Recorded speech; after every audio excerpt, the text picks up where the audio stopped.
And I want to welcome Hi. everyone to another episode of Behind the Shades. I have Sonia with us. She's all about empowering women, helping women to become better from the conversations we've had, as well as this is something that I love to hear because her perspective is definitely different than mine because I'm coming from the male perspective. She's coming from the female, and I think these conversations are desperately needed these days more than ever because there seems to be a disconnect between men and women on a romantic level and maybe a personal level. So, Sonia, introduce yourself and tell us a little bit about yourself. Well, thanks for having me on your show. I am an attorney. I have been practicing law for 25 years. I do immigration and family law. I do divorce law currently. And I'm also an empowerment trainer. I'm a domestic violence advocate for women in abusive relationships. And I am also an author. My second book was just published a few months ago. It's entitled Relationship Solutions: Effective Strategies to Heal Your Heart and Create the Happiness You Deserve. Perfect, perfect. So, I guess we'll start right from the beginning. And the first question is, how do you empower women? I like to empower women through allowing them to be involved in their self-expression, self-care, and most importantly, self-awareness. I think we need to understand what we bring to the table. We need to understand what our purpose in life is and to become the best self we can be. And I like to do that through seminars, workshops, and also through writing. Like I said, I'm an author. I also have a blog, and I like to bring this message of possibility and joy for women. You deserve to be happy, and you have the power to create the happiness you deserve. What do you think some of the roadblocks are in preventing someone from achieving happiness and joy? I would say the most important roadblock is enculturation. I think our society's messages do not serve us very often. We are limited by what we are told, what we learn from our parents, our teachers, our clergy, authority figures. They tell us what our life is supposed to be, how we're supposed to live our lives, and they restrict us from living our dreams and expanding, reaching beyond our comfort zone to fulfill the dreams that we create for ourselves. And in some ways, even blocking us from dreaming as far as we could go in life. Are the are the things that you mentioned, is that something that you experience? And the reason why I ask that is I do agree. I agree. And I had this conversation with someone else. It seems, and for those listening, women are told to be this by a certain age. Men are told to be this by a certain age. The cutoff point seems to be, for whatever reason, right? 30, for argument's sake, right? Hmm. You have to make sure that if you're a woman, you have to make sure that you do this, this, this. Hopefully you're married and have at least one kid, Right, right? As a right. man, as a man, you graduate, make sure you have a job, this, because by your 30, you have to provide. That's Right? right. That's a lot of So pressure. that's a lot of pressure on both. So it seems like the age 30 is the cutoff. And my question to you, because I've had this question a number of times because I'm not married. I haven't been married. I haven't been divorced. I don't have any children. I'm in my mid 30s. So I'm looking at it as if I want to have kids, I still can because biologically men and women are different in that fashion. But I still have to be able to make it work with a partner as I participate in a heterosexual relationship and whatever type of relationship you go into. Why is it that it seems that this pressure is coming from society where in a way the people make up that society? I think it's just generational and it's cultural. It comes from different sources, and I think it just reproduces itself. It just perpetuates itself, and it depends in your particular culture and group. We all have our own set of rules. I would say that, for instance, I'm in the United States and we have this mindset that, you graduate high school and then you go to college, you work for a certain number of years. By a certain age, you have to get married, have your 2.3 kids. I don't know if that's the average these days. And then you retire and you wait to be happy until you retire and then you die. And that is a formula that is inflicted on us, but it doesn't necessarily suit us. Everybody has a different schedule, but we feel in some way restricted by what society tells us we are supposed to do. And if we belong to a certain group, you're expected to um, go to a certain school, pursue a certain profession. If our parents own a business, you're expected to continue with a family business or profession. Marry somebody at a certain age because you don't want to be a spinster or a confirmed bachelor. And then we are just living by those norms, and they're restricting because we may have a different schedule, a different way of experiencing and processing life. Yeah, and I would continue on that and say that that's what's led me to my experience because growing up around me, I was around, I didn't have the positive examples of marriage. I grew up with my mom and dad, and then the people that I grew up with in my neighborhood, either single parent household, either as a single mother, single father. So outside of TV, there wasn't really a place where I can go and say, okay, this is a positive example until I reach my teens and early adulthood, let's say, 18, 19, and once you enter 20. And I look at when you mention experiences, for me, that is true because in my mid 30s, I've been asked a question, what's wrong with you? How come you don't have this? How come you don't have that? And I turn around and tell them, well, there isn't anything wrong with me. You're looking around now to make sure, what, are you physically okay? But I'm like, no, I'm fine. This is the way I'm living my life. This is the way it makes me happy. And I always found to some people, it seems difficult for them to understand happiness without the institution of marriage and children. Is that something that you have experienced? Absolutely. I agree with you 100%. And in my case, I grew up in Puerto Rico in a very conservative culture. And we were expected as little girls to get married relatively young and stay married. I grew up Catholic, and the Catholic Church is very strict when it comes to marriage. And so you're expected to stay married regardless of what happens. And we would see the example of some of our moms who had tolerated very difficult marriages and relationships that were actually harmful because you're supposed to stay married. And the other myth is you have to stay together because of the children too, because children need both parents and so on. We have all these different myths regarding relationships, and they really interfere with our ability to have healthy relationships. And if you, as you say, you're in your mid 30s and you're happy with your life, happiness is what you decide it is. It's not something that somebody else has the right to define for you. But I think many people simply accept what has been passed along because this is the way it has been. That's the way their parents taught them, and their parents taught them to be the same way. So we are really living lives that are not authentic because we're living lives that have been chosen for us by others. So I agree with you. You should be deciding how you live your life, how you define your own version of happiness, and live large. What's one of the ways that you have defined it for yourself? And I ask that because you have a unique perspective. You're defending people that's going through this as an attorney, right? And then you still have to, in a way, separate that and live your life. Like, how do you continue forward knowing what you know and seeing what you have seen?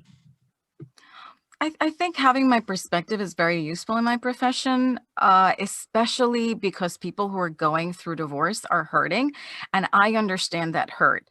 And that's something that not all divorce lawyers do. For someone who has not been in this position, it's very difficult to understand what the other person is feeling and why they are feeling or acting in a certain way. So for me, it brings an element of compassion and understanding. So I see it as a really big positive. And you also have the ability to direct people in a way. For me, it's very important to let people come from their higher selves, encourage people to bring out the best in them. And that is a positive example that is very useful for someone who's going through divorce and experiencing emotions that might lead them in directions that are not that healthy, like anger, desire of revenge, attachment to the relationship and the dreams and what they were expecting from the relationship that was not fulfilled. So I can't separate it. I think I integrate it, and it works better that way for my clients. You mentioned divorce and some of the pitfalls and some of the struggles some people have, like the attachment, the anger, the revenge. And then you mentioned to me, which is I love the phrase, the divorce dilemma. What exactly is that? Explain that to those who may not know what that is. The divorce dilemma is deciding, what are you going to do? Are you going to stay in a relationship or are you going to end it? And this is something that's a dilemma because it brings us into all kinds of different directions, and we need to decide, make an informed decision of what's best for yourself. And that's where I titled the book The Divorce Dilemma, because I am helping people walk through that process and make that decision from their higher selves, and also with awareness so that they know what brought them to this situation, how they can relieve themselves from this situation, and how to avoid creating a similar situation in the future with other partners. And what are some of the steps or solutions that you provide to your clients that helps them on that path to getting over that and ultimately being successful in their next relationship if that's what they want? I think the most important thing to do is develop awareness and understand how you ended up in this situation. And by that, I mean examine those messages that we're talking about, the messages you're getting from society with respect to marriage, how you are supposed to interact with your partner, what makes a successful relationship. And once you understand where these thought patterns came from, you can decide, is this true? Is this something that serves me? And is this something that I should continue with or let go? You understand better how you are interacting with your partner. Where did you receive the instructions on how you're supposed to interact with one another? Is this something like you were mentioning about in your neighborhood, and how you didn't have the role models?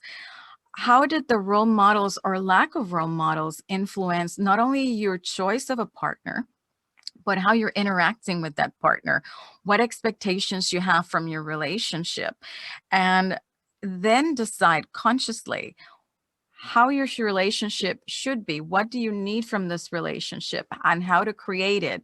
Decide if you can create it with your partner, and if it's something that is not viable, then move forward in peace, and divorce amicably, letting go of those things that do not serve you and moving on in confidence, relieved from the attachments to the relationship, and to any negative feelings that may hold you back from starting over. Do you find, since you're about women empowerment, do you find women have a difficult time with that, with letting go of the attachment and potentially moving on? Is that a struggle for them? I think it's a struggle for everyone, both men and women. We all have this attachment, especially when it comes to marriage, because we are trained to expect that marriage is the path to happiness. Like you said, you can't have happiness without marriage. Some people feel like they're incomplete without a partner. They're nothing without a partner. So letting go of that partner is letting go of their ticket to happiness and their completion as a human being. So you need to realize that that attachment exists, and then understand that no, I am complete as a human being. I can be happy in a relationship or out of it. And if this relationship is not the path to happiness I deserve, then I should give myself the gift of allowing myself to start over alone or potentially in another relationship in the future. And it's interesting that we enter relationships for the most part complete, right? Let's say you and I were to enter a relationship together. I came as is, you came as is, right? And when we're in a relationship, it's a blending of your experiences, your values, your expectations, and so forth with me. But something happens where if it falls apart and we leave, we feel something is missing, even though we've already come into the relationship whole. Why do you think that is, that we feel like we're missing something that necessarily was already there before we got into the relationship? I think we create these stories of what our marriage is supposed to be like and what it's supposed to bring to us. And we get attached to that story or that fantasy, if you will. And I can say from personal experience that happened to me. I married the love of my life. It was not a viable relationship. And I was attached to the happily ever after I envisioned with this person. And I didn't have the the idea, the notion that it was possible that I could be happy in any other ways. And by attaching myself to finding this person as the path to happiness and there's no other alternative, that keeps you in. And it's a trap that it's not unique to me. I think it's true of a lot of people, both men and women. So in my most recent book, I expand on the point that you need to consider that your happiness could lie elsewhere and that this relationship that you're going through and potentially ending was a part of your personal evolution, but that there it might be the end of the relationship may be a path to a happiness that you can't understand at this point, but will unfold itself in the future. Was that something that was difficult for you personally to come to a conclusion of? It was, but as I look back into the life that I had in my first marriage and the life that I have right now, I can say, "Oh my God, my life right now is so much better. It's beyond my wildest dreams. I remarried a wonderful man. I have a fantastic life. I have a beautiful home. I travel around the world with my husband. It's in such prosperity. It is so beyond my wildest dreams, and that's what I like to impress upon my readers and my clients. Life can get better. Open yourself up to that possibility and start from there. Start from the thought that this is possibly a detour on the path to happiness. And once you start from that point, you can more easily let go of all of these attachments that keep you entangled in a relationship that perhaps you know in your heart is not right for you. What about the ones who say that, you know what, that's great information, because it is, and I and everyone listening, it's we make it sound simple because it ultimately can be, right? Like Mhm. we make it complex in our mind, and then from our mind we make it complex in reality, but it can be that simple. But what about those who are like, I've been with him 4 years, I've been with her 6 years. If I decide to walk away, is there going to be someone there who's going to love me the way I want to be loved? How do you speak to that demographic of people? I think you make such an excellent point. Oh my God. I think, and this was a big part of me not letting go. You get attached to your investment in that relationship. And instead of looking at the opportunity cost of staying in it, what you're depriving yourself of, you keep focused on what you're going to lose if you end that relationship. So, what I say to someone like that who's in that situation is release that. Um, you need to be forward thinking. Is this relationship bringing to you what you need to be happy? And if this relationship does not fulfill those needs, if you and your spouse cannot create that synergy, then you're better off letting it go. And I can honestly say that a lot of the people I know who are devastated because their marriages were ending, and by the way, I like to use ending. I detest the term failed marriage. There's no such thing as a failed marriage. I can tell you so many examples of people who were devastated when their marriages ended. And the lives that have followed have been so much better. They have found other partners that are better matches for them, or they are pursuing things in their lives that they couldn't have pursued with their partners for whatever reason, educational opportunities or opportunities to travel or to enjoy life in ways that their partner would not have supported. So let go of the attachment and open yourself to possibility. I think it's more important to live in a place of possibility and joy than attachment to what is, what's not, and what can never be.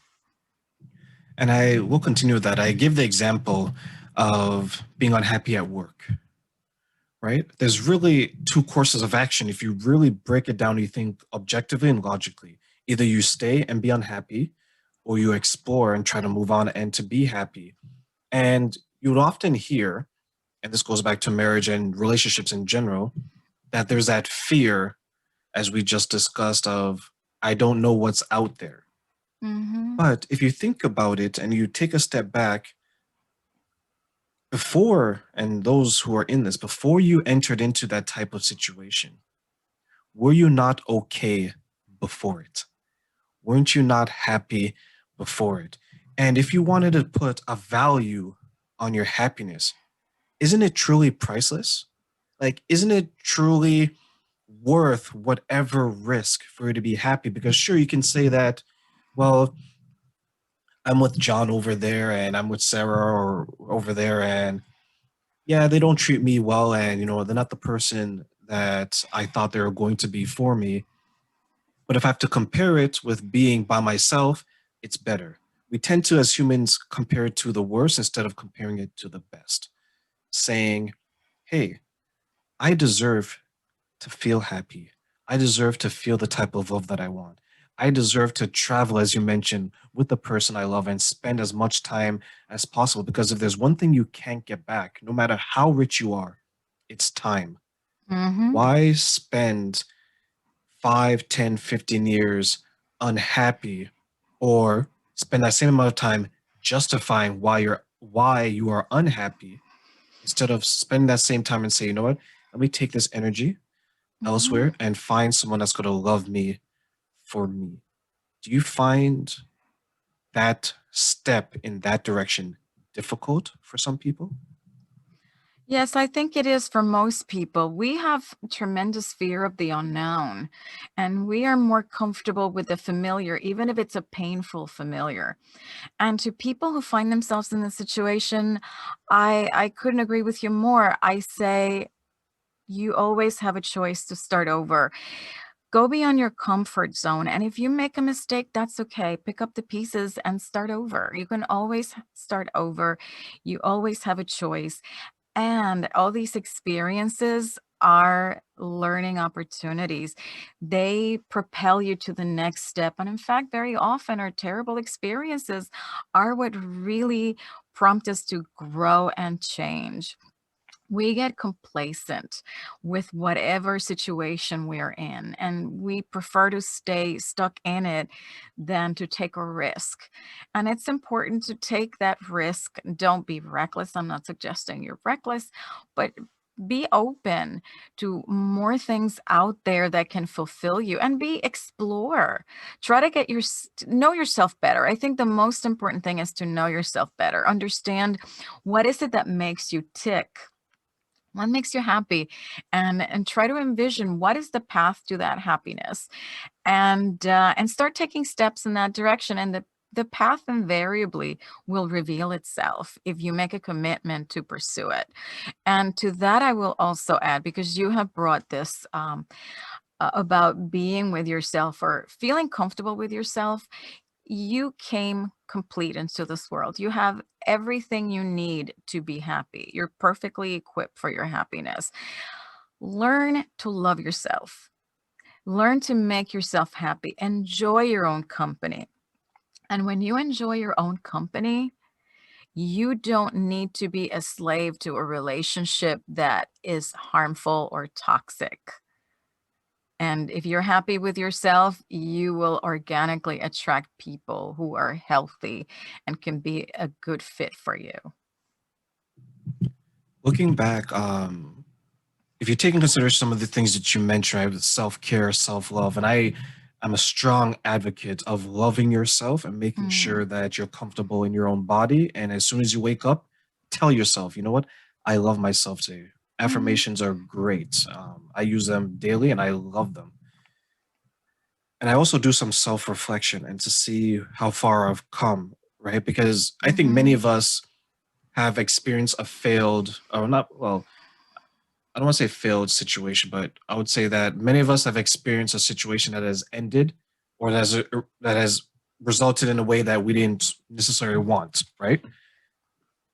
And I try to take lessons from that. Okay, is there something I could have done better? Is there something that I could have done this, right? You want to evaluate because you want to be not necessarily bring baggage into the next relationship, but you want to bring like a self-diagnostic, say that, you know what, I could have did better this way, I could have did better this way.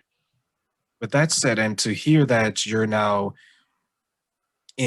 remarried and you're in a beautiful situation now, when you look back, Sonia, on that first situation, is there some things now looking back, you're like, I should have known that. I should have been able to do this. Is hindsight 2020 looking back? Absolutely. Hindsight is 2020. And that's why I like to provide this information on this knowledge to people, because I have been there and I have looked back. And I think self-reflection is really the key. And the sooner you start reflecting on your life, the sooner you can start building it back to where you want it to be.